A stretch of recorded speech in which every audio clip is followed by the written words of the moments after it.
영상으로 함께 예배하시는 모든 성도님들과 가정 가운데 하나님 평강이 함께 하시길 축복합니다. 우리 함께 말씀 보도록 하겠습니다. 요한복음 9장 11절 말씀입니다. 요한복음 9장 11절 말씀 우리 함께 읽겠습니다. 대답하되 예수라 하는 그 사람이 진흙을 이겨 내 눈에 바르고 나더러 실로암에 가서 씻으라 하기에 가서 씻었더니 보게 되었노라. 아멘. 우리가 읽은 이 본문 말씀은요, 요한복음의 6번째로 소개하고 있는 예수님께서 행하신 일 또는 예수님께서 하나님의 아들이심을 드러내시는 일의 한 부분인데요. 오늘은 그 6번째 예수님께서 행하신 표적으로 소개되어지고 있는 부분들 함께 생각해보며 요한복음이 소개하고 있는 하나님의 아들이신 생명을 주시는 주가 되신 예수님에 대해서 함께 생각해보도록 하겠습니다. 요한복음 9장 1절 같이 보면요, 예수께서 길을 가실 때 날 때부터 맹인된 사람을 보신지라. 예수님께서 하루 길을 가시는데 날 때부터 보지 못한 사람을 보게 되었다라고 소개를 하고 있습니다. 현재 장소는 예루살렘의 한 동네로 예루살렘 시 안에 있는 어떤 한 지역으로 여겨지고요. 그것은 이제 실로암 이 못이 위치하고 있는 것도 예루살렘 남동쪽에 위치를 하고 있기 때문에요. 그래서 예루살렘의 한 이 거리로 생각을 하고 있고요. 보지 못한 사람을 보는데 성경 표현이 그렇습니다. 날 때부터 그가 보지 못했다는, 그의 비참함은, 그의 어려움은, 그의 공경은 정말 어려운 그런 상황 가운데 있는 거죠. 그것은 처음부터 그랬다는, 얼마나 힘든 상황이 있었을까를 간단한 표현이지만 또 우리로 추정해 볼 수 있는 그런 이해를 도울 수 있는 그런 표현이고요. 그런 사람을 발견했는데 그 다음에 보면 2절에 제자들이 물어 이르되 라피어, 이 사람이 맹인으로 난 것이 누구의 죄로 인함이니까? 자기니까? 그의 부모니까? 제자들이 예수님께 그런 질문을 합니다. 이 사람이 이런 어려움 가운데 있는 것은 분명히 하나님께서 그를 기뻐하시지 않는 그 표현이 일종의 반증인데, 그것은 그의 죄 때문에 그렇습니까? 아니면 그의 부모의 죄 때문에 그렇습니까? 라고 묻는 거. 사실 우리가 쉽게 생각할 때는 굉장히 무례하고 오만한 이 표현인 것 같은데요. 사실 성경에서 가르치는 이 내용에 근간을 둔 가치관이자 세상을 이해하는 관점이죠. 대표적인 말씀이 주로 이제 그런 인과응보, 원인이 있게 결과가 존재한다라는 그런 가르침이 신명기에서 우리가 많이 볼 수 있고, 신약 성경에서도 그런 가르침을 볼 수 있습니다. 갈라디아서 6장 7절 말씀, 스스로 속이지 말라. 하나님은 업신여김을 받지 아니하시나니 사람이 무엇으로 심든지 그대로 거두리라. 하면서 심는 대로 거둘 것이다 라고, 선을 행하고 의를 심으면 하나님께서 그것을 기뻐하시는 열매로 너희가 거둘 것이지만 반대로 하나님께서 미워하시고 싫어하시는 죄와 악을 심는다면 그에 해당하는 벌을 하나님께서 그것을 기뻐하시지 않는, 미워하신다라는 심판을 너희가 거두게 될 것이다라는 분명히 성경에서 가르치고 있는 가치관이고 관점이고요. 그래서 제자들이 이렇게 표현을 하는 것이 단순히 그들의 어떤 이 마음의 자세, 물론 사실 궁극적으로 그들의 자세를 보는 표현하는 거지만요, 성경에서 가르치고 있는 한 영역이다. 그런데 성경은 그것만 가르치고 있는, 그렇지 않죠. 그 이해를, 사람의 이해를, 사실 인과관계라는 것은 사람이 이해할 수 있는 어떤 영역이라면요, 그 이해를 초월한 통치와 다스림이 있고, 우리는 그러한 세계 가운데 살아가고 있다라는 그걸, 그리고 그러한 이해 가운데 살아가는 것이 세상을 살아가는 하나님 백성이 가진 지혜다라고 가르치는 것이 이제 대표적인 말씀이 욥기서죠. 욥기서 42장 3절 말씀, 무지한 말로 이치를 가리는 자가 누구니까? 나는 깨닫지도 못한 일을 말하였고 스스로 알 수도 없고 헤아리기도 어려운 일을 말하였나이다. 욥이 어려운 일을 당하였을 때 욥도 그렇고 친구들도 그렇고 대표적으로 가지고 와서 자신의 상황과 상태를 설명하고 이해하려고 했던 방식이 좀 전에 제자들하고 동일한, 무슨 죄를 저질렀기에 저런 결과를 얻게 되었습니까? 네가 이렇게 어려움을 당하는 것은 분명히 하나님께서 기뻐하시지 않는 무언가를 했기 때문에 이런 어려움을 당하는 것이다라는, 사람이 쉽사리 이해할 수 있는 방법으로 자기 틀 안에서 이해하고 그것을 소화하려고 하는 그런 이 시도죠. 그런데 욥기서의 결론은요, 욥이 무슨 잘못을 해서 그런 일이 발생한 것이 절대 아니었죠. 하나님의 통치와 경영 가운데 하나님께서 행하시는 일 가운데 자기가 있는 것이며, 그래서 그 놀라운 하나님의 이 통치를, 또 주권을 맛보게 되었을 때 욥이 42절 3절에 하는 이야기가 알지도 못한 것을 이야기하는 자였습니다. 무지한 자가 깨닫지도 못한 일을 말하고 있습니다. 이게 사실 성경에서 두 가지가 다 우리가 가지고 있어요. 균형 있게 이해하는 세상의 모습인데요. 하나님 백성이 사랑과 사건 가운데 선택을 만들어 갈 때 선한 선택을 하고 의로운 선택을 할 때 당위성을 가지는 것은 그것을 기뻐하시고 또 악을 행할 때 그걸 싫어하시는 하나님께서 계신다는, 그리고 그는 그것을 갚아주시는 하나님, 하나님께서 살아계신 분이시고, 히브리서 11장 6절 믿음에 대한 아주 중요한 정의죠. 믿음이 없이 하나님 기쁘시게 하지 못하느니 그에게 나아가는 그가 살아계신 것과 상 주시는 자이심을, 그의 보응하시는 분이심을 믿어야 할 것이더라고요. 그게 하나님을 아는, 세상의 사건을 살아가는 하나님 백성의 모습이고요. 그래서 상 주실 일을 그것을 기뻐하신다고 이야기하신 하나님께서 그 기뻐하실 것을 기대하고, 반대로 싫어하시는 것은 반드시 싫어하실 것을, 그렇게 보응하실 것을 기대하고 그 앞에서 선택해 가는 것이 사람 자신이 이해 가운데 자신 앞에 선택들을 만들어가는 바른 모습이에요. 그러나 동시에 세상 그것만 있지 않고 그 위에 우리 이해를 초월해서 경영하심을 경영하시는 방식이고, 그것은 하나님의 주권이고 주인 되신 하나님께서 그 기뻐하시는 것을 선하신 뜻을 이루어 가시는 모습이죠. 그래서 알지 못하는 사실, 또 알지 못하는 일들이 벌어지는 것에 겸손하게 그 앞에서 자신의 삶을 점검하고 조정하며 또 그를 신뢰함으로 겸손하게 그 앞에서 결정들을 만들어가는 것이 하나님께서 가르치신 세상을 이해하는 방법이고 모습, 하나님 백성이 살아가야 될 자세고 모습이죠. 그런데 사실 제자들이 저런 이야기를 했다라는 것은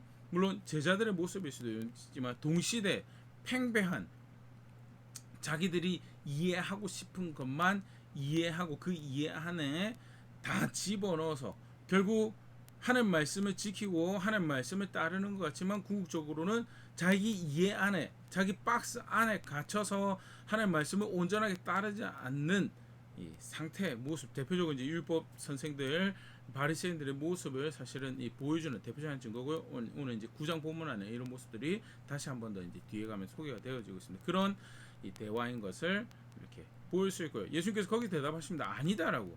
3절에 예수께서 대답하시되 이 사람이나 그의 부모의 죄로 인한 것이 아니라 그에게서 하나님이 하시는 일을 나타내고자 하심이라. 하나님이 하나님 뜻을 이루기 위해서 허락하신 일이다라는 거. 죄와 관련된 일이 절대 아니다. 근데 그걸 죄와 관련된 자신의 프레임 안에서, 이해 구조 안에서 그걸 집어넣어서 하려고 하다 보니까 주권자를 경멸하는 그런 선택을 하게 되는 거고, 또 예수님과 관련해서는 하나님 아들이 오셔서 이게 하나님 뜻이다라고 가르치는데 그걸 받아들이지 않는 그런 이제 이 결과들이 만들어지게 되는 이 정황을 볼 수 있는 이 대화의 모습이 이제 등장을 하고, 그러면서 예수께서 이런 말씀을 하십니다. 요한복음 9장 4절, 때가 아직 낮음에 나를 보내시니 일을 우리가 하여야 하리라. 밤이 오리니 그때는 아무도 일할 수 없느니라. 하면서 낮이기 때문에 일해야 한다라는 것은요, 이 표현이 보면 사실은 예수님 구속사역만 생각하면 예수님께서 혼자 일을 하신 거죠. 그런데 나중에 궁극적으로 이 말씀을 받는 제자들, 그리고 그 제자들에 의해서 말씀을 받는 그의 제자들에게 예수께서 하시는 말씀이, 하나님께서 그 뜻을 이루어가는 자리에 우리가 부름을 받았고, 그리고 우리가 기회가 있을 때 그 뜻을 이루어가는 일을 하는 것은 너무나 당연한 것이다라는, 특별히 이제 이 정황이 나중에도 나오지만 안식일날 벌어진 일이거든요.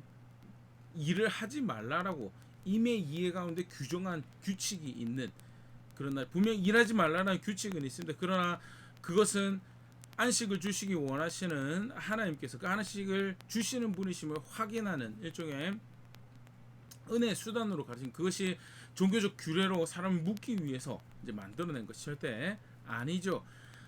은혜 주인을 존중하는 자세를 가지고 그것을 다시 상기하는 일종의 규칙으로 주신 것이지, 하나님께서 하나님 일을 하시는 것을 손발을 다 묶기 위해서 주신 그런 규례가 아닌데, 이제 예수님 당시 바리새인들은 이제 그런 규례로 사용을 하고 있고요. 더불어서 아까도 얘기했던 그 예수님에 의해서 복음을 받아든 선지자와 제자들의 사역으로 인해서 예수님을 주라고 부르게 되는, 함께 부르게 된 교회와 또 그의 성도들, 그의 제자들이 부름받은 자리에서 하나님 뜻을 위해서, 하나님 영광을 위해서 일을 해야 되는 시간에 일을 해야 되는 것에 대해서 분명히 하시는 그런 말씀이고요. 사실 이제 뒤에 5절 말씀 관련해서 여러 가지 학자들이 해석에, 이 밤이 오면 아무 일도 하지 못한다라는 것을, 어떤 분들은 이것이 이제 그 나중에 요한계시록에 말하는 말세, 일을 하기가 도무지 힘든 그런 시대를 이야기하는 것이다라고 해석하는 그런 경우도 있고요. 개인적으로 그 동의는 하기 어렵고요. 또 어떤 경우는 예수님께서 이제 승천하시고 난 다음에 함께하지 않는 시간 밤이다라고 하는데, 사실 그렇게 보기에는 오순절날 성령께서 임하시고 또 하나님의 영이 함께하셔서 하늘에 계신 중보자의 그 중보의 사역을 우리 가운데 계속 이뤄 가시는 그런 시대가 예수께서 승천하시고 난 이후의 시대인데, 그럼 그게 일을 할 수 있는 밤의 시대인가? 또 그것도 사실은 이 전후 문맥상 신약 성경 전체 가르침에서 사실은 동의하기 힘든 그런 해석이고, 또 어떤 분들은 이제 이 밤이 예수님께서 십자가에 의해서 제사되고 분리되어지는 그런 시간을 의미하는 것이다라고 부분적인 그런 의미로 하는데, 사실 그것도 지속적인 것이 아니니까요. 일을 할 수 없는 시기다라고 이야기되어지는 시기보다는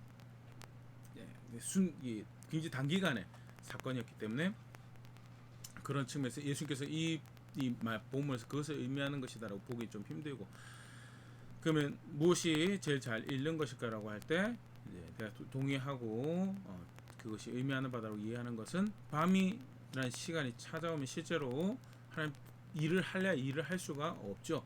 그래서 낮이라는 시간 동안에 분명히 일을 하지 못하는, 하나님의 뜻을 위해서 일을 하지 못하는, 그 영광을 수고하지 못하는 시간이 분명히 찾아올 터인데, 그 말인즉 하나님의 영광을 위해서 하나님의 부름받은 자리에서 그 뜻을 이뤄가는 그 현장에 있을 시간이 제한적이다. 그래서 기회가 있을 때 해야 할 일을 해야 된다라는 그런 측면에서 이제 읽는 것이 가장 이렇게 문맥상 또 성경 전체의 이해와 동의하는 그런 해석이라 생각되어지고, 그런 말씀하셨는데, 5절에 내가 세상에 있는 동안에 세상의 빛이로라 하면서요, 내가 그 일을 해야 되는 그런 빛을 비추어서 보게 해야 되는 그런 부름 가운데, 사명 가운데 있는 존재임을 예수께서 확인을 하시죠. 그러면서 이 날 때부터 먹이는 자를 예수께서 고쳐주십니다. 요한복음 9장 6절, 이 말씀을 하시고 땅에 침을 뱉어 진흙을 이겨 그의 눈에 바르시고. 굉장히 특별한 방법을, 사실은 어떤 경우에는 명령으로만 눈을 뜨게 하시는 그런 경우도 있었고요. 또 다른 방법도 사용하시는데, 이 상황에서는 침을 뱉어 진흙을 이겨 그의 눈에 바르시는데요. 침을 뱉어서 진흙을 이기는 방법은 그거는 예수님만 하실 수 있는 방법이 아니죠. 진흙을 이기는 것도 침을 뱉는 것도 사실은 많은 사람, 동시대 많은 사람들이 사용할 수 있는 그런 방법이었고, 특별한 방법이, 쉽게 말해서 이 방법이 치유하는 방법이라서 그 사람이 나은 것이 아님을 사실 보여주는 한 모습이고요. 흔한 도구, 흔한 이 재료지만 치료하시는 분이 그것을 사용하여서 그를 치료하였다는, 그래서 이 방법이 치료한 것이 아니고 예수님께서 치료하신 분이신 것을 이제 보여주는 한 수단으로 이제 묘사된 것으로 그렇게 보고요. 요한복음 9장 7절, 이르시되 실로암 못에 가서 씻으라 하시니, 실로암 번역하면 보냄을 받았다는 뜻이라, 이에 가서 씻고 밝은 눈으로 왔더라 하면서, 실로암 못이라고는 아까 얘기했던 예루살렘 남동부 쪽에 있는 이제 이쪽이 수원지죠. 물을 얻을 수 있는 그런 곳이 못이고요. 그리고 요한이 의도적으로 이 이름의 의미를 이제 부연 설명하죠. 그거는 보냄을 받았다. 보냄을. 쉽게 말해서 이것도 마찬가지죠. 실로암 자체가 그 특별한 진흙과 만났을 때 어떤 눈을 낫게 하는 어떤 효력이 있어서 이 방법을 하면 되는 거였구나라고 생각하는 그런 목이 아니고, 보내신 분이 있고 그 보냄을 받고 간 그가, 그 순종해서 간 그가 빛을 얻는, 보게 됨을 얻는 그런 은혜를 입었다라는 것을 보여주는 거고요. 예수님의 보내신 분의 권위와 능력을 보여준 또 다른 이제 문학적 표현으로 우리 이해할 수 있는 부분. 이제 분명한 것은 예수께서 그를 그렇게 해서 치료하셨다는, 이 예수께서 그를 치료하신 것이 그의 이웃들에서 확인됩니다. 8절, 이웃 사람들과 전에 그가 거린인 것을 보았던 사람들이 이르되 이는 앉아서 구걸하는 자가 아니냐라고, 그가 얼마나 지금까지 어려운 삶을 살았던가를 이제 보일 수 있는 대목이죠. 나중에 보면 이제 바리새인들하고 대화를 하는 이런 장면들을 볼 때 그가 눈은 멀었지만 보지 못하는 그런 좀 장애를 가지고 있었지만 그의 정신은 굉장히 멀쩡한 정신을 가지고 있었고 논리에 맞는, 이치에 맞는 건강한 정신을 가지고 있었던 것을 보일 수 있고, 그가 생존을 할 수 있는 유일한 방법으로 택할 수 있었던 결국 이제 구걸하는 밖에 없었던 그런 비참한 어려운 상황에 있었던 것을 이제 보일 수 있는 표현이, 이웃이 그를 구걸하는 자로 알고 있었다라는 것. 9절, 어떤 사람은 그 사람이라며 어떤 사람은 아니라 그와 비슷하다 하거늘 자기 말은 내가 그러하니, 눈을 뜬다. 날 때부터 눈을 분명히 보지 못했던 것을 너무나 사람들이 잘 알고 있었기에 눈을 뜨고 돌아다니니 비슷하게 생겼는데 다른 사람인 것 같다라고, 아니다 그다라고 이제 의견이 분분한 거죠. 근데 눈을 뜬 사람이 내가 당신들이 알고 있는 날 때부터 보지 못했던 그 사람이 맞다라고 확인하는 장면이 등장을 하고, 10절, 그들이 묻되 그러면 네 눈이 어떻게 떠졌느냐. 11절, 대답하되 예수라는 그 사람이 진흙을 이겨 내 눈에 바르고 나더러 실로암에 가서 씻으라 하기에 가서 씻었더니 보게 되었더라는 점 분명하게 정직하게 증언합니다. 예수라는 사람, 예수님이 내 눈을 뜨게 이런 방법으로 내 눈을 뜨게 해주셨다라고, 예수님께서 이 일을 행하셨다라고 이야기를 하게 되고, 그 다음 굉장히 흥미로운 표현이 12절, 그들이 이르되 그가 어디 있느냐 이르되 알지 못하노라 하니라. 예수님께서 이 사건을 하시고 난 다음에 사실은 이제 은혜를 베푸시고 하나님의 아들이신 것을 확인을 하시고 나타내시고 하신 그런 장면들도 있는데, 이 사건에서는 1차적으로 그가 예수님을 아직 한 번도 본 적이 없어요. 예수님 한 번도 본 적이 없고 목소리만 들은 거죠. 어떤 진흙을 소리 분명히 들었을 것이고 침입해서 진흙을 이겨서 내 눈에 바르고 그런 것 정황을 느꼈을 것이고요.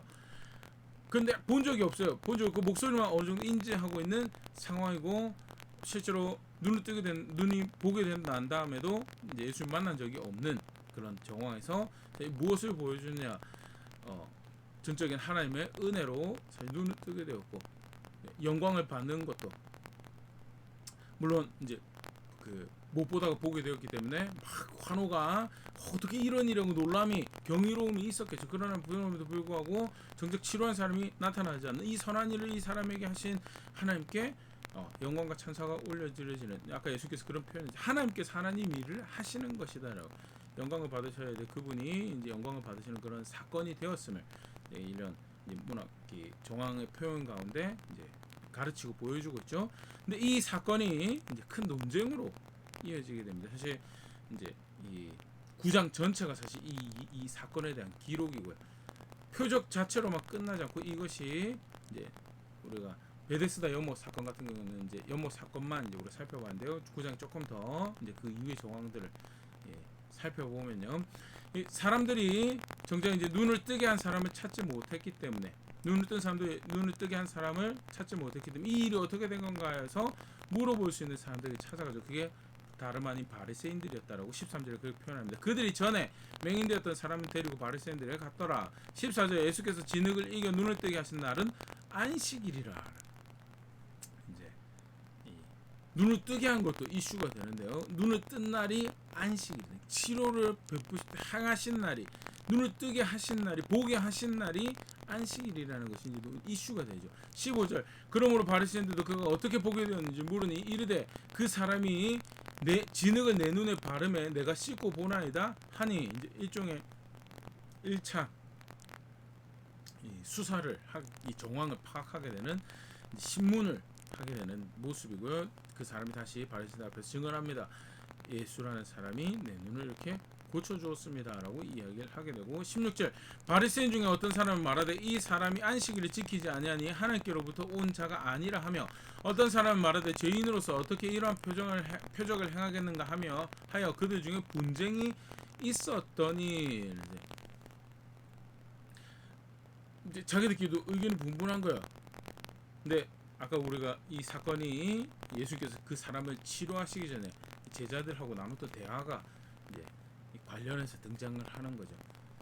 분명히 세상을 이해하는 모습에 대해서, 세상을 이해하는 방식에 대해서 하나님께서 신명기적인 이해를 심는 대로 거둔다라는 그런 이해를 분명히 가르쳐서 한쪽에는, 그런데 또 다른 한쪽에는 무엇을 가르치셨는가? 욥기를 분명히 가르치셨거든요. 주권이, 주인이 너희가 아니다라는, 이해할 수 없는 일들이 발생을 하는데 분명한 것은 경영하신 분이, 다스리는 분이 하나님이시고, 그러기에 그 하나님 앞에 겸손한 선택을 만들어 나가는 것이, 알지 못하는 것을 마치 자신이 다 아는 것처럼, 그래서 인과관계를 자기가 다 설명하고 자기가 다 결정하고, 그래서 욥기를 가르치시는 하나님 말씀은 도무지 개입할 틈이 없이 자기의 이해 가운데, 자기 박스 안에 갇혀서 살아가는 것은 하나님 백성으로 섬기고 있는 주가, 주권자가 있는 존재로 살아가는 모습이 아니다라는 것을 분명히 하나님께서 가르치셨는데, 그런데 박스 안에 갇힌 모습이죠. 우리가 이해하는 안식일은 이래야 되는데, 안식일을 분명히 어겼으니까 아무리 선한 일이 일어났다 하더라도 그는 죄인이다라고, 아니다라고, 이런 일은 하나님만이 하실 수 있는 일이었고, 그래서 그는 하나님께로부터 온 자이며 하나님의 뜻을 이루어가는 존재다라고 이제 논쟁이 벌어지는 거죠. 안타까운 이제 바리새인들의 이제 모습들이 이제 더 이제 부각돼서 드러납니다. 이와 반대로 17절에 이에 맹인되었던 자에게 다시 묻고, 아까도 이제 신문처럼 이렇게 막 물어죠. 어떻게 정하냐면, 그 사람이 너의 눈을 뜨게 하였으니 너는 그를 어떠한 사람이라 하느냐? 대답하되 선지자니이다 하니, 그는 하나님의 일을 하시는 분이시며 분명히 하나님께서 하신 일이십니다라고 고백을 하게 되는 거죠. 사실 당연하게 고백할 수 있을 것 같지만, 정황이 이런 상황에서 계속해서 이제 이 보지 않으려고 하는 자들의 강팍함을 본문에서 계속 소개를 하는데, 그런 정황에서 이 눈을 뜨게 된 이 사람이 고백을 하는 것은요, 예수님께서 하신 말씀을 그가 일종의 받아들인, 예수님께서 하신 일을 받아들인 이런 정황을 이제 보여주는 이런 고백이 되는 거고요. 계속 사건이 이렇게 이어집니다. 요한복음 9장 18절, 유대인들이 그가 맹인으로 있다가 보게 된 것을 믿지 아니하고 그 부모를 불러 묻되, 이는 너희 말에 맹인으로 났다 너희 아들이냐? 그러면 지금은 어떻게 해서 보느냐? 그 부모가 대답하여 이르되, 이 사람이 우리 아들인 거고 맹인으로 난 것을 아나이다. 그러나 지금 어떻게 해서 보는지 또는 누가 그 눈을 뜨게 하였는지 우리는 알지 못하나이다. 그에게 물어보소서. 그가 장성하였으니 자기 일을 말하리이다로, 부모를 불러서 어떻게 된 일인지 묻는데 부모가 직접적인 말을 하는 것을 회피합니다. 날 때부터 맹인된 자였던 내 아들이 우리 아들이 맞습니다라고 확인하는데, 지금 어떻게 그가 눈을 뜨게 되었는지는 우리가 알지 못합니다. 그러면서 그가 장성하였으니, 충분히 자기 일을 할 수 있는 나이가 되었으니, 이제 우리가 그 날 때부터 얼마나 그가 장기간 동안 어려움 당했었는지를 추정해 볼 수 있는 또 다른 힌트가 되는데요. 부모가 분명히 기뻐할 일이 아들에게 발생을 하였음에도 불구하고 이 일에 대해서 굉장히 말을 조심하는 것을 보일 수 있는데요. 그 정황에 대해서 기록하고 있는 요한이 잘 설명해 줍니다. 22절, 그 부모가 이렇게 말한 것은 이미 유대인들이 누구든지 예수를 그리스도로 시인하는 자는 출교하기로 결의하였으므로 그들을 무서워함이로라. 이러므로 그 부모가 말하기를 그가 장성하였으니 그에게 물어보소서 하였더라. 자기 이해 안에, 자기 틀 안에 상황을, 사건을, 자신의 삶을 다 집어넣고 하나님까지 그 안에 집어넣고 그 이해 가운데로 살아가는 사람이 얼마나 무시무시한 일을 하는가. 그 주변에 있는 사람들, 자기가 권력을 가지고 영향을 미치고 살아가는 사람들한테도 그 박스를 강요하면서 하나님께서 행하신 일, 그걸 통해서 증언하신 하나님 나라의 복음에 귀를 막도록, 완고하고 강박함으로 서도록 조장하고 있었던 그런 정황을 이제 보게 되죠. 똑같은 일이 발생을 했는데, 이 보게 하시는 이 일을 내가 세상의 빛이다라고, 그래서 그 세상으로 하여금 생명이 어디 있는지, 구원이 어디 있는지 보게 하시는 그 일을 하시는 하나님 나라 복음을 전하시는 이 사역 앞에서 박스 안에 갇혀서 그 복음을, 생명을 전하시는 이의 가르침을 받아들이자, 이게 세상을 이해하는 바른 겁니다라고 해서 다른 그 어떤 것도 이게 내가 이해하는 바입니다, 귀를 막는 안타까운 모습이죠. 근데 이제 이 바리새인들의 정황을 또 이렇게 소개하는 아주 대표적인 모습인데요. 그들이 얼마나 그 완고함으로 강팍함으로 스스로만 괴롭게 만드는 것이 아니라 다른 사람도 괴롭게 만드는 그 강팍함을 보여주는 모습이 등장을 하고, 그러면서 이제 부모가 본인한테 직접 물어보라는 이 일에 다시 두 번째 이 사람을 부릅니다. 24절, 이에 그들이 맹인되었던 사람을 두 번째로 불러 이르되 너는 하나님께 영광을 돌리라. 우리는 이 사람이 죄인인 줄 아노라. 바리새인은 이미 결정을 내렸어요. 안식일을 어겼으니까 이 사람 죄인이다. 25절, 대답하되 그가 죄인인지 내가 알지 못하나 한 가지 아는 것은 내가 맹인으로 있다가 지금 보는 그것이니이다. 죄인인지 아닌지 사실 나는 알 수가 없다. 분명한 것은 그가 하나님이 하시는 그 일을, 하나님만이 하실 수 있는 그 일을 행하셨다라는 것이다. 이 완곡한 부인이죠. 쉽게 말해서 바리새인들이 이제 프레임을 걸어서 예수님을 덮어 씌우려고 하는 것은 그는 하나님을 기쁘시게 하는 자가 아니다라고 이야기를 하는 거고, 이 눈을 뜬 사람은 저는 그걸 정확하게 잘 모릅니다. 그러나 그가 하신 일은 하나님의 은총 가운데 있다라는 것을 보여주는 모습이었습니다라고 이야기하는 거죠. 이제 완곡한 부인이고, 25절 대답하게 26절, 그들이 이르되 그 사람이 너에게 무엇을 하였느냐, 어떻게 네가 눈을 뜨게 하였느냐. 27절 대답하되 내가 이미 일렀어도 듣지 아니하고 어찌하여 다시 듣고자 하나이까. 당신들도 그의 제자가 되려 하나이까. 사실 이 우스꽝스러운 모습이죠. 그러면서 어떻게 그 예수가 너의 눈을 뜨게 하는 트집 잡을 거리를 찾기 위해서, 또는 관심이 이제 방법론적인, 사실 아까도 우리가 진흙이라는 그 침을 이겨서 이런, 또는 알려져 있는 실로암이라는 못에 가서 눈을 뜨게 한 것은 방법에 있는 것이 아니고 고치신 그 예수님이 하나님께로부터 오신 선생이다라는, 하나님 나라를 선언하고 선포하고 있는 선지자며 메시아다라는 것을 보여주는데, 이들의 관심이, 이들의 생각이 그들의 프레임 안에 집어넣기 위해서 어떻게 작용을 하고 있는지 굉장히 사실 무서운 인간의 완고함과 강박함의 모습이죠. 권위를 존중하고 질서를 존중하지 않은, 자기 질서에 빠져서 도착해서 양심을 잃어버린 이 모습이 얼마나 무서운 모습인가를 사실 보여주는 한 대목이기도 하고, 이 비꼬입니다. 이제 이 두 번째 신문에서 이 사람이 나에게 왜 또 그것을 물어보냐, 예수님의 제자가 되기를 원해서 그걸 물어보는 거냐라고 이야기할 때, 28절, 그들이 욕하여 이르되 너는 그의 제자냐 우리는 모세의 제자라. 하나님 모세에게 말씀하신 줄을 우리가 알거니와 이 사람은 어디서 왔는지 알지 못하노라. 모세의 제자라고 이야기하는데, 정작 요한복음 5장에서 예수님께서 그렇게 말씀하시고 모세를 통해서 말씀하신 그 증언 가운데 하신 말씀이 나에 대한 증언이다.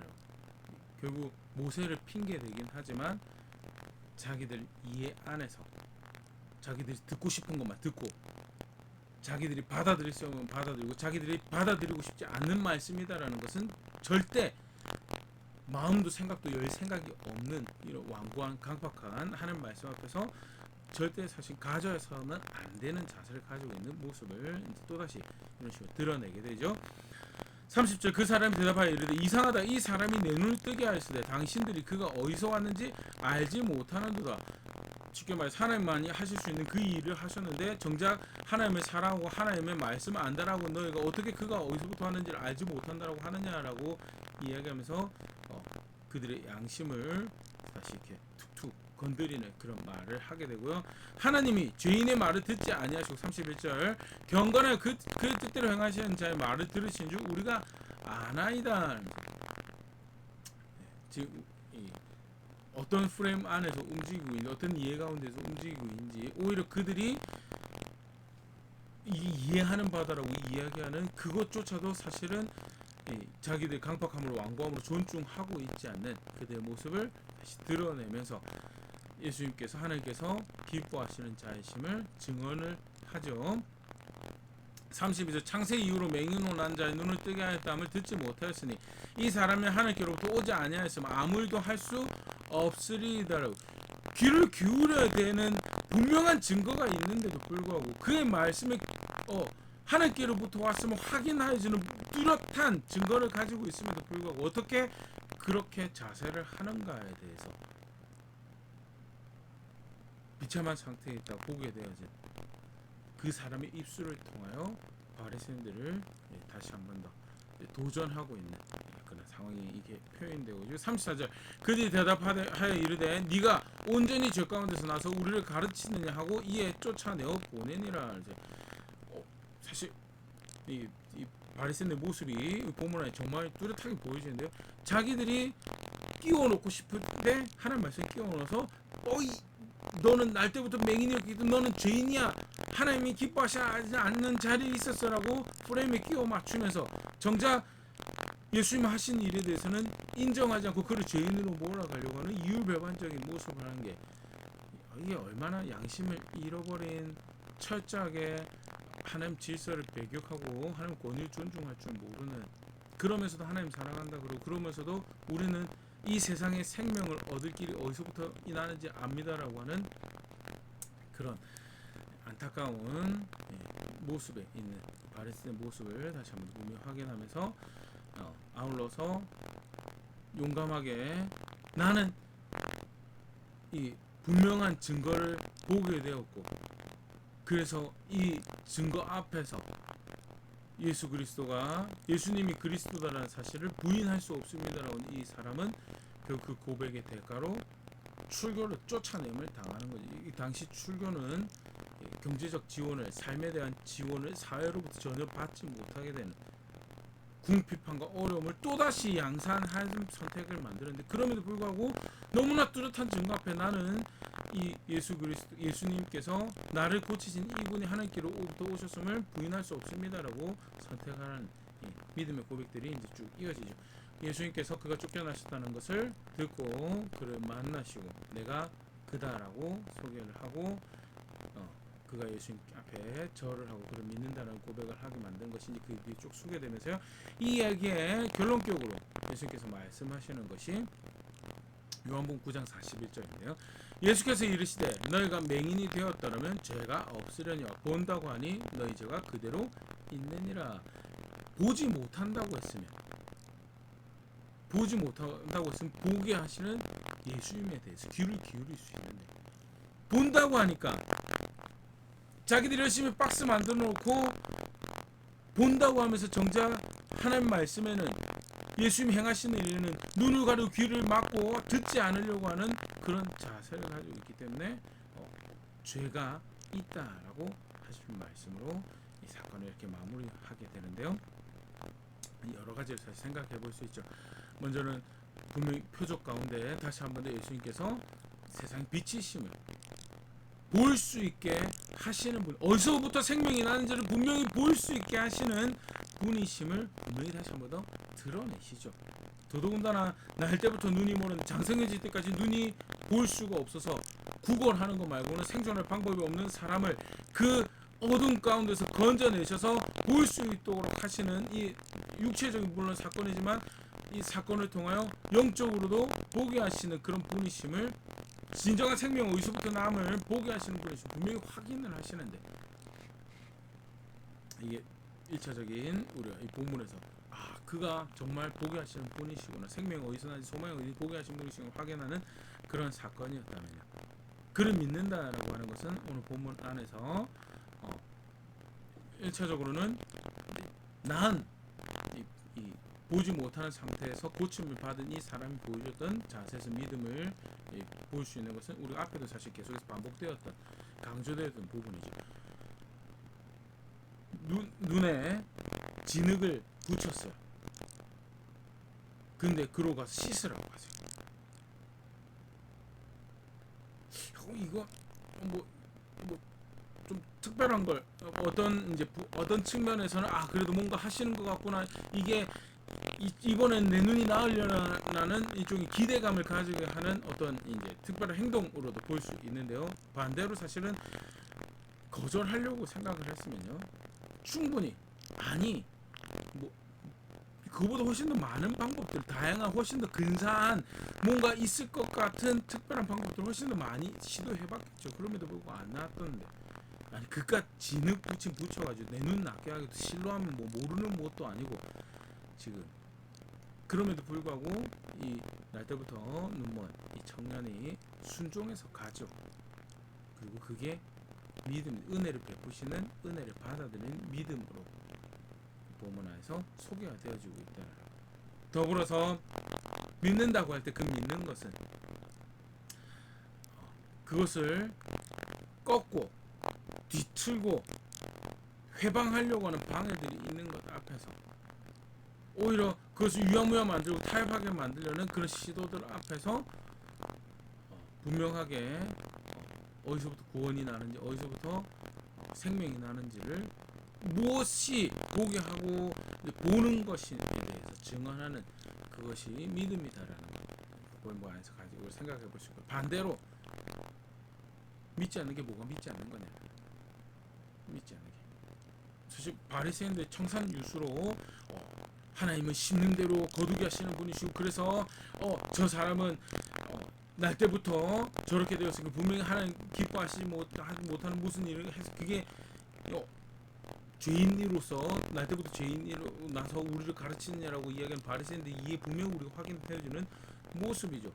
의도적으로 요한이 제자들하고 대화를 기록하면서 그런 프레임 안에 갇혀 있는 동시대 유대인들과 예수를 받아들이지 않은 율법 선생들의 모습을 소개를 하고 있고요. 하나님 사랑한다고 하는데 그런 신학적인 것도 이야기를 할 수 있는데 근데 정작 예수 그리스도께서 가르치시는 말씀을 따라가지는 못해요. 받아들이지는 않아요. 안 믿는 거죠. 분명한 증거가 있어요. 구속의 사역을 통해서 증언하시는 하나님 나라가 있고 무엇이 믿는 것임을 밝히 보여주시는 은혜가 이미 자기 동네 안에 자기 사람들 안에 미쳐서 그것이 소문으로 들려주고 있는 상황이에요. 그런데 그 상황에서 애써 그래도 내가 이해하는 바는 이거야. 그래서 하나님 말씀에 귀를 닫아요. 하나님 말씀에 눈을 가려요. 어떻게 보면 종이 하나 차이인 것 같아요. 사실 눈을 뜬 날 때부터 맹인이었던 눈을 뜬 사람도 사실 이 확실한 증거를 어떻게 배신할 수 있는가라고 그것을 붙잡은 게 있죠. 그는 선한 용기 또는 선한 그 고집 이렇게 표현할 수 있다면요. 반대로 바리새인은 자기들 붙잡고 싶으면 열심히 붙잡았어요. 그리고 그게 하나님 사랑하는 거라고 하나님 믿는 거라고 생각을 했어요. 근데 결국 뭐 붙잡은 게 자기 욕심 붙잡은 거예요. 자기 욕심 붙잡고 내가 이해할 수 있고 내가 인정할 수 있는 건 이 정도. 이걸 넘어가는 하나님 말씀은 받아들일 수 없다라는 게 그게 사실 여러 장면에서 확인되어지는 믿지 못하는 모습이 대표적인 거예요. 오늘 본문도 여전하게 사실 그런 거죠. 들려지는 말씀이 있었고 들려지는 복음이 확인되어지는 사건들이 있어요. 예수님이 주가 되시는 거예요. 그래서 생명을 얻는 길은 그를 영접하는 것이 그의 가르침에 귀를 기울이고 그가 말씀하신 따라 사는 것이 그가 가르치신 대로 삶을 조정하고 그에게 권위를 드리는 것이 그 생명을 얻는 길이다라고 하는데 생명을 얻는 다른 길이 있어요.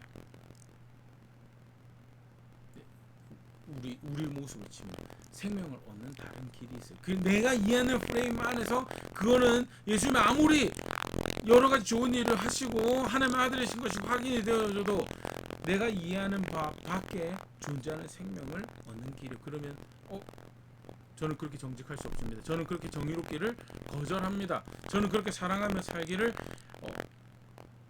어떻게 그렇게 정직하게 살아가지고 그 생명을 얻겠습니까? 라고 이야기하는 게 사실 오늘 바리새인의 모습 안에서 다 확인되어지는 믿지 못하는 모습이에요. 그리고 그거는 오늘 본문 안에서 이야기하는데 그거는 안 믿는 거다. 증거가 있으면 전해지는 말씀이 있으면 그래서 받아들이면 그게 믿는 건데 분명히 구체적인 따라 살아야 될 모습이 생명을 얻는 길이 제시가 되어지고 가르쳐졌죠. 예수 그리스도를 주로 알고 그래서 그의 말씀에 귀를 기울이고 그 가르치신 대로 하나하나 따라 살아가는 그렇게 배워가는 여정. 죽이 되든 밥이 되든 그래도 내가 잘 못 살아서 그 말씀이 내게 정죄가 되고 그 말씀이 내 마음을 불편하게 만들더라도 그래도 그게 내가 존중해야 될 권위고 그 질서 안에 있는 것이 어떻게 해서든 내가 생명을 얻는 길입니다라는 것이 고백이 되면 그게 믿는 건데 자기 프레임 가지고 내가 이해할 수 있는 사실 우리 오늘 말씀 간략하게 살펴봤지만요 바리새인들 정말 자기가 받아들이고 싶어 하는 말씀에 욥 이야기 아까 시작할 때 전반부에 얘기 드렸지만요. 욥 이야기만 하더라도 신명기 구조 밖에 있는 것을 이야기를 하고 있어요. 심는 대로 거둔 그 밖의 세관은 그래서 겸손할 수밖에 없는 마주하는 상황과 사건 가운데 절대 내 마음대로 사사를 함부로 입을 놀릴 수 없는 그런 하나님 주권이 분명히 존재하고 있음에 대해서 성경 가르치고 있는데 그거는 오늘 사건 본문 안에서 바리새인들이 이 안에서는 없어요. 존재하지 않아요. 그걸 인정을 해버리면 예수님의 존재도 그가 하나님께로부터 왔음에 대해서 인정을 해야 되는 상황이 되거든요. 그거는 꺼내지도 않아요. 신학을 몰라서요? 아니요. 받아들이고 싶지 않는 자신의 견고한 완고한 강팍한 프레임이 그리고 결국 그 중심에는 자기 자신이 있기에 존중해야 될 예수님도 하나님도 없고요. 존중해야 될 하나님 말씀도 없고 결국 자기 신학 펼쳐가면서 예수님 받아들이지 못하고 복음이 귓가에 들려 지나가는데 아니 예수님께서 동족의 모습으로 하나님 구원하시는 하나님께서 다윗의 후손을 구원자로 눈앞에 지금 보내시고 있는 상황에서도 받아들이지 못하는 정말 안타까운 모습이죠. 근데 사람의 욕심이 내가 중심이 되어서 살아가는 어떤 질서도 어떤 권위도 받아들이지 않고 내가 중심이 되어서 살아가는 자세가 어떤 결과를 만들어내는가 기본적인 죄악이 가진 무서운 모습이고요. 교회로서 성도로서 복음 알고 구원하신 하나님을 안다라고 할 때 우리가 우리 믿음의 현주소 우리 신앙의 현주소를 또 점검하고 돌아봐야 돼. 경각심 가지면서 다시 살펴봐야 돼. 이 죄된 아담의 후의 모습이죠. 말씀 간략하게 우리 함께 살펴봤는데 한번 다시 돌아볼 수 있으면 좋을 것 같습니다. 함께 영상을 보시면서 또 말씀 앞에 잠시 시간 가지셨던 모든 분들은 예수님을 믿기 때문에 이런 시간을 가지고 계시리라 생각이 되어지는데 근데 내가 믿는다라는 것은 어떠한 믿음을 고백하고 있는가 적어도 믿는다라고 할 때 오늘 본문에서 가르치고 있는 특별히 진흙을 붙이고 눈이 먼 상태로 실로 한번 가라고 하시는데 그걸 찾아가는 어떤 그런 순종하는 모습에 그리고 그가 하나님께로부터 오신 자라고 이해되어졌을 때 그가 말씀하시는 것이 그가 가르치시는 것이 하나님께로부터 왔음을 존중하는 그런 자세가 있으면요. 그래서 생명 얻을 길이 그 길 말고는 다른 길이 없습니다라고 고백하고 존중하는 그런 자세가 있다면 그래도 그게 오늘 본문 앞에서 내가 다르게 믿고 있는 건 아니구나 틀리게 믿고 있는 건 아니구나라고 확인이 된다면요. 그렇지 않다면 분명히 영생의 말씀이 생명을 주신 주가 누구인지 무엇인지 분명히 알고 있는데 그런데 실제로 삶을 살아가는 모습에서는 내 프레임 안에서 내 이해 안에서 그 어떤 누구의 그 가르침 심지어는 그게 하나님 말씀이라 하더라도 귀 기울이지 않고 그것을 따라가려고 하지 않는다라는 안타깝지만 믿지 않았던 바리새인들의 모습에서 멀지 않는 그런 모습인 것을 상태인 것을 이 말씀에서 다시 한번 돌아볼 수 있으면 좋을 것 같고요. 가르치시는 대로 무엇이 영접하는 것이고 무엇이 믿는 것입니다. 보게 하기 위해서 어디서부터 구원이 나고 어디서부터 생명을 얻음을 보게 하기 위해서 오셨고 실제로 그 일을 하셨고요. 지금 승천하셔서 우리 중보자로 하나님 우편에서 하나님의 명의 사역을 통하여 우리 증언하고 계신 그 일을 하고 계신데 예수님께서 믿는다라고 하는 고백이 그 앞에 들려지는 바람직할 만한 그런 고백으로 서는 자리에 있는 우리가 될 수 있으면 좋을 것 같고 걸음걸음 교회로서 우리가 그의 교회입니다 그의 성도입니다 고백하는 자리에 있는 교회 될 수 있으면 좋을 것 같습니다.